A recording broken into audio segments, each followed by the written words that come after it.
पोष रखा हूँ।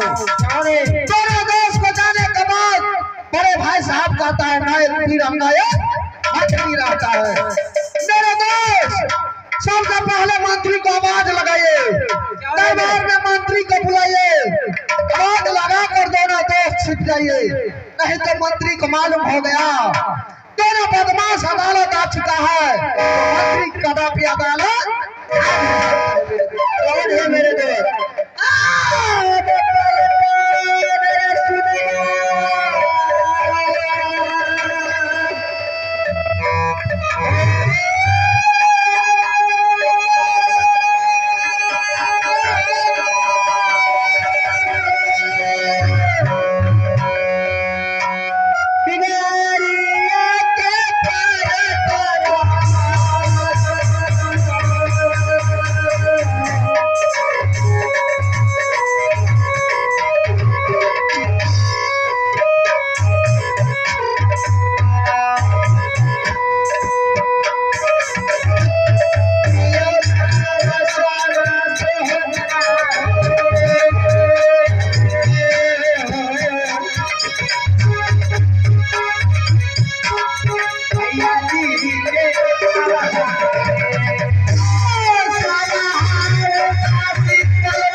चलिए दोनों दोस्त छिप जाइए, नहीं तो मंत्री को मालूम हो गया कि दोनों बदमाश अदालत में है, तो मंत्री कदापि अदालत नहीं आ सकता।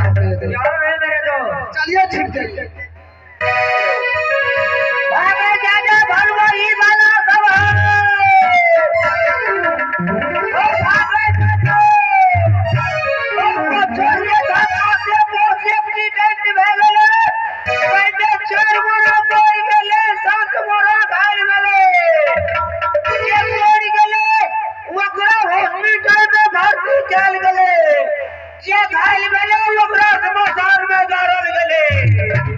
बताइए मेरे दोस्त, इतना उम्र बीत चुका लेकिन आज तक नहीं सुना कि मच्छर के धक्का से बस एक्सीडेंट हो गया। आज तक मेरे दोस्त आज तक नहीं सुना हुआ है। जिसमें 14 पैसेंजर था 7 मर गया और 7 घायल हो गया। जो घायल हो गया उसे श्मशान में दफना दिया और जो मर गया उसे हॉस्पिटल में भर्ती करवा दिया। बोलिए ऐसा हो सकता है मेरे दोस्त? मेरे दोस्त इसका मतलब है कि मंत्री शराब पी रखा है। क्या है मेरे दोस्त? नशे में जो याद आता है वो बोलते दरबार तक आ रहा है। ठीक है मेरे दोस्त, ये सारा चालाकी उस कुत्ते कमीने को ना साथे है, पर आने दीजिए दरबार में मैं। ठीक है मेरे दोस्त, आने दीजिए, चलिए छिप जाइए मेरे दोस्त।